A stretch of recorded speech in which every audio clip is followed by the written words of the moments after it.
윤석열 탄핵 집착한 이재명 혹독한 죗값 치른다. 뭘까? 자, 혹독한 죗값은 본인이 출마를 못하는 겁니다. 탄핵을 본인은 탄핵을 해서 현재까지 5개월 만에 딱 끝낸다. 자기가 윤석열 대통령이 직무만 정지가 되면은 판사도 다 내 말 들을 거고, 오늘 그 재판 제가 오늘 낮에 말씀드렸죠. 재판 지금 안 나갑니다.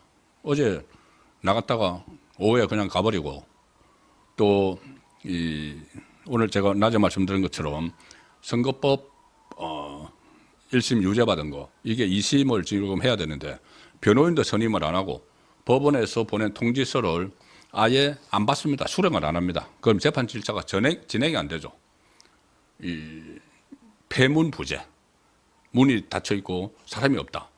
그때 최강욱이 재판 연기할 때 썼던 방법, 수법. 이재명도 변호사고 최강욱도 변호사죠. 변호사들이 법을 아니까는 그런 법의 허점을 악용을 해서 이게 법원에서 재판이 시작된다는 걸 통지를 보내는데 그걸 받지 않으면은, 수령을 하지 않으면은 재판 진행이 안 되죠. 그럼 폐문 부재해서 우체국에서 그렇게 다시 반송을 합니다. 그 폐문 부재, 최강욱 따라서 이재명이 그렇게 수사 재판을 질질 끌기 시작을 했습니다.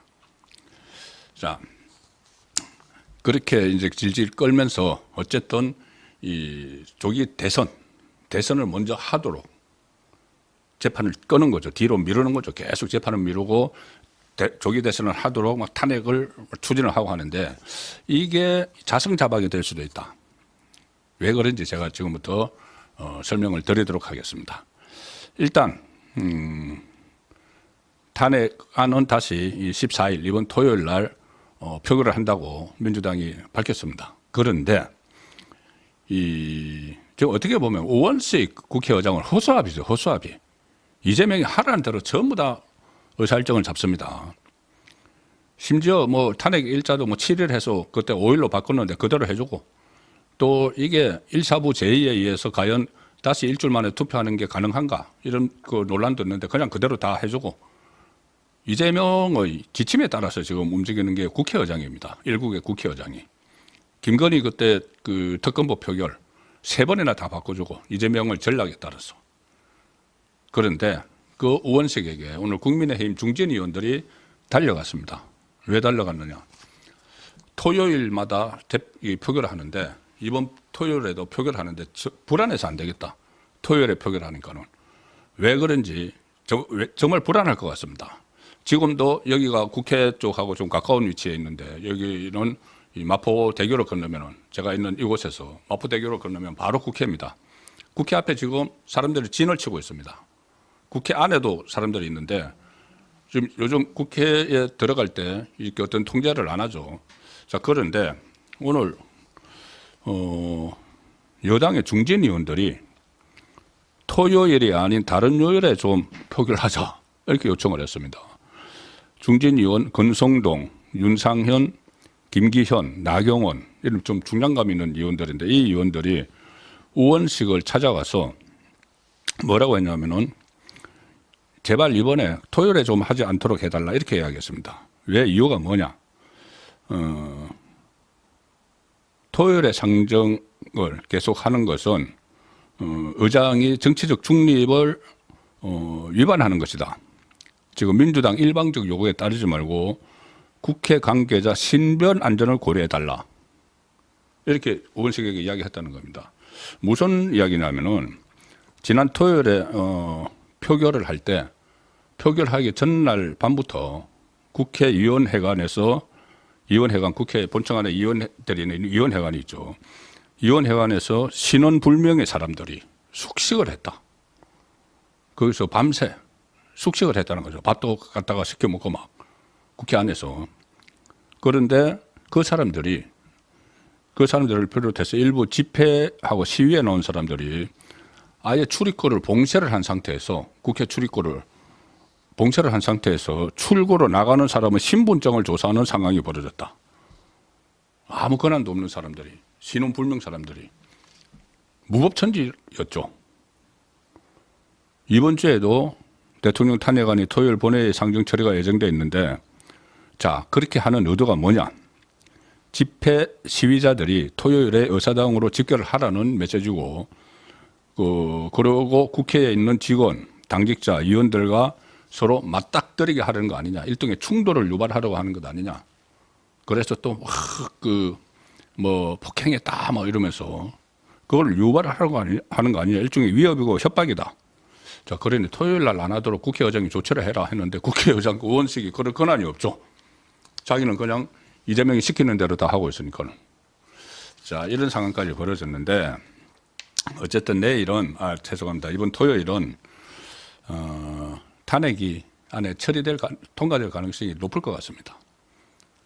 탄핵은 안 된다. 제가 계속 말씀드렸지만 탄핵은 안 되고 그 대신 임기단축 개헌으로 가야 된다는 말씀을 드렸지만 임기단축 개헌은 정치권 일부에서 잠시 후 서기에 들어갔지만은 일부에서는 여전히 목소리를 내고 있는데 이재명이 절대 반대하고 이재명으로서는 그렇게 되면 자기는 그냥 감옥 갈 때까지 있으라는 이야기나 다름없게 되는 거죠. 그 한동훈도 민심, 국민 눈높이를 이야기하면서 그걸 거들떠 보지도 않기 때문에 이제 하야냐 탄핵이냐 이 두 개가 남았는데 일단 탄핵안은 내일 처리가 이번 토요일에 통과될 가능성이 높아졌습니다. 그런데 탄핵안이 통과된다고 해서 그것이 당장 끝은 아니다. 그 말씀을 다시 드리겠습니다. 일단 윤석열 대통령이 그런 메시지가 전해졌고 다 보도가 됐죠. 그런데 용산에서 부인을 하지 않습니다. 그것은 윤석열 대통령이 차라리 탄핵으로 가서 헌재의 심판을 받아보겠다. 이 의지가 지금 굳건하다고 봐야 되는 것이죠. 제가 왜 탄핵이 통과될 가능성이 높아졌냐고 하면 현실적입니다. 지금 현실을 말씀드리는 겁니다. 오늘 표결에 찬성표를 던지겠다는 사람들이 늘어나고 있습니다. 공개적으로 김재섭 의원이 오늘 이 탄핵 표결에 찬성을 하겠다고 이야기를 했습니다. 이런저런 이야기를 했지만은 며칠 전에 윤상현 의원하고 해프닝이 있었죠. 윤상현 의원이 국회 고참이니까 김재섭 의원이 상의를 한 것 같습니다. 저번에 탄핵에 불참을 하고 본회의장에서 퇴장을 했을 때 지역구에서 욕을 많이 먹었다. 욕을 많이 먹었는데 어떻게 하면 좋겠느냐 이렇게 이제 그 윤상현 의원이 고참이니까 상의를 했는데 윤상현 의원이 대답을 잘못했죠. 지금 탄핵을 하면은 탄핵 이후에 어떤 일이 벌어질지를 생각을 해봐라. 과거에 내가 박근혜 전 대통령 탄핵을 했을 때 그 이후에 정말 극악무도한 일이 벌어졌다. 정권이 그대로 좌파에게 넘어갔다. 탄핵을 하면 안 된다. 이렇게 설명을 했어야 되는데 그거 국민들은 금방 잊을 거야. 나도 박근혜 대통령 때 이 탄핵에 찬성해서 욕 먹었는데 다 잊었어. 그래서 나 그 다음에 출마해도 다 됐잖아. 이렇게 말해버린 거죠. 그러니 그걸 또 그렇게 말을 했다고 윤상현이 방송에 나와서 이야기를 했습니다. 그래서 상당히 입장이 곤란해졌다.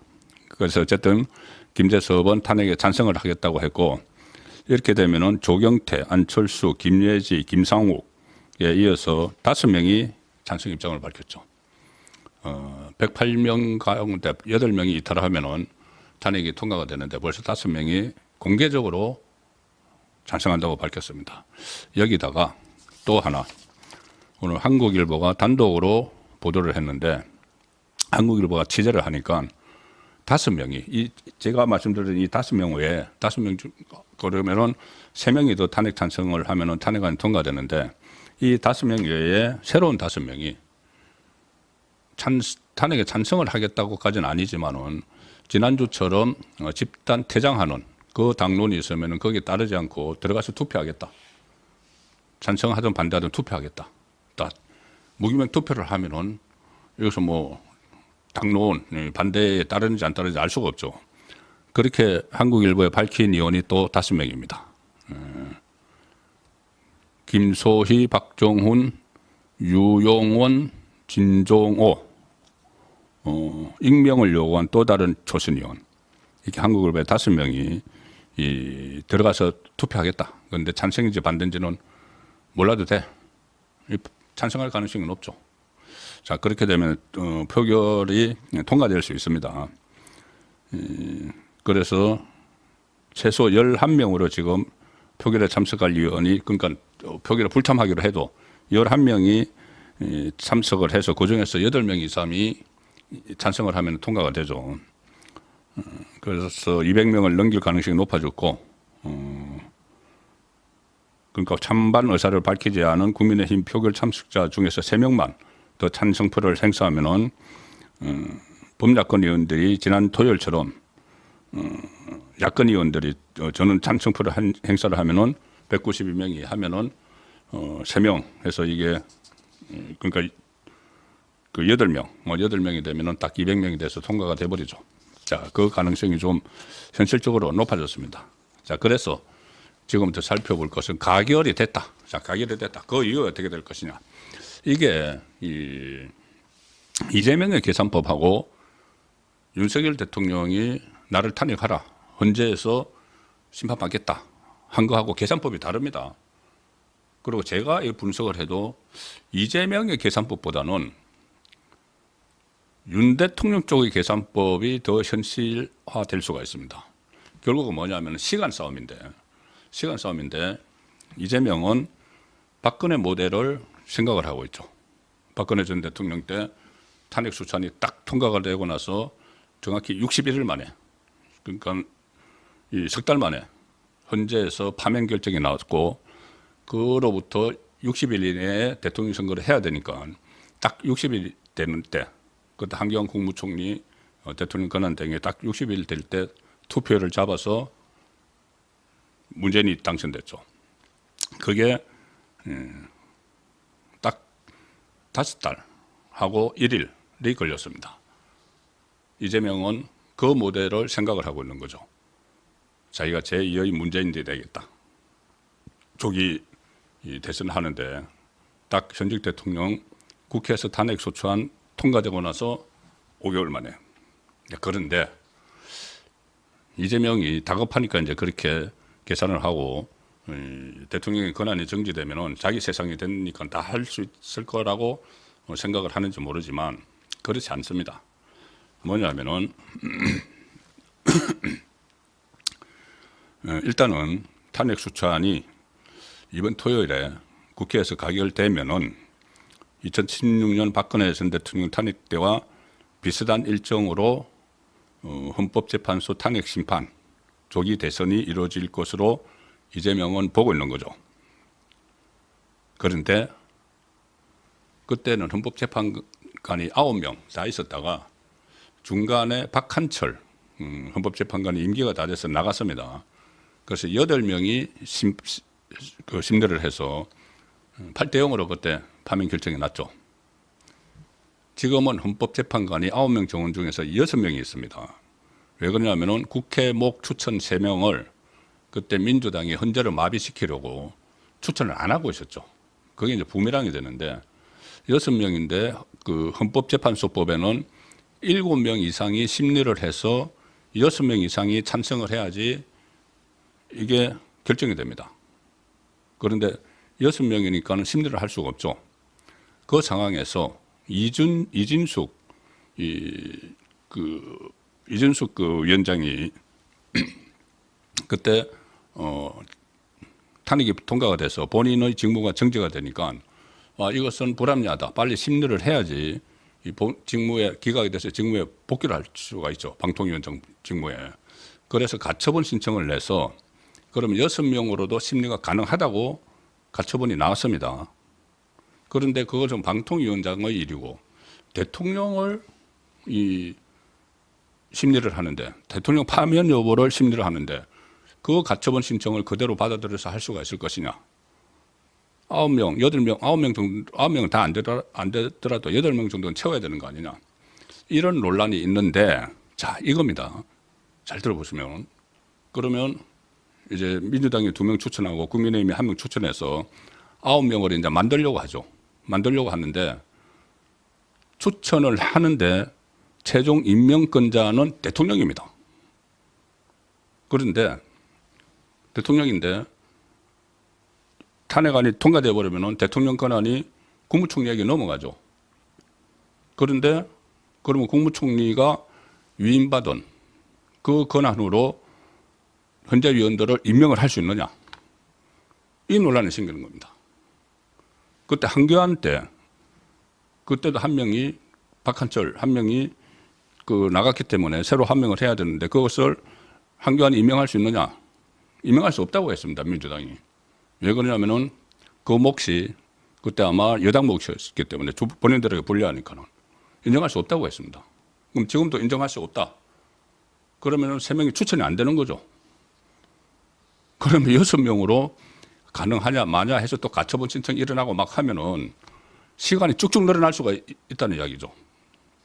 원래 제가 박근혜 대통령 때 3개월 걸렸다고 하지만 원래는 180일 이내로 이렇게 훈시 규정으로 되어 있습니다.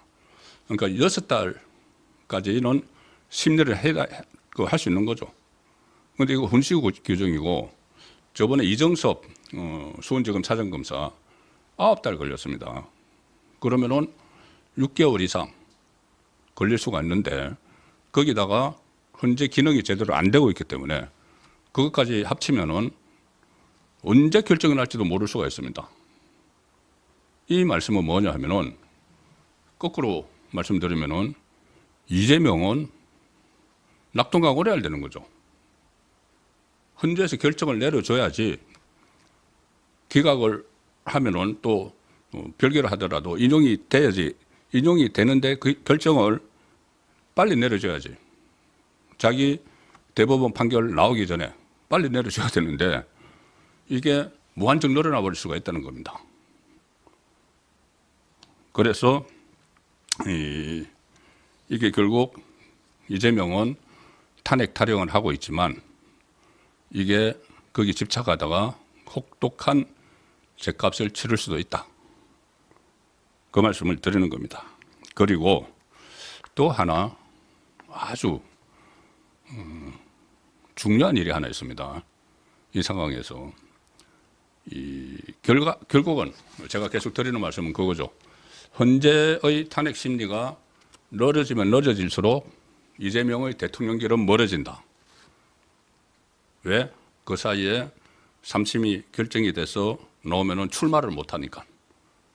자, 그런데 제가 지금 말씀드린 헌재가 원래 이제 180일 동안 할 수 있다. 무려 6개월. 그리고 이 6인 체제이기 때문에 이게 또 얼마나 늘어질지 모른다. 또 하나가 있습니다. 늘어지는 이유가 이거죠. 탄핵 심판은 180일 이내에 이루어지도록 정하고는 있는데 검찰 수사가 진행이 됩니다. 윤석열 대통령에 대한 검찰 수사가 진행이 되죠. 지금 뭐 구속 이야기까지 나오지만은 뭐 설마 구속까지는 되겠나 싶지만은 어쨌든 구속이 돼도 대통령직이 날아가는 건 아니죠.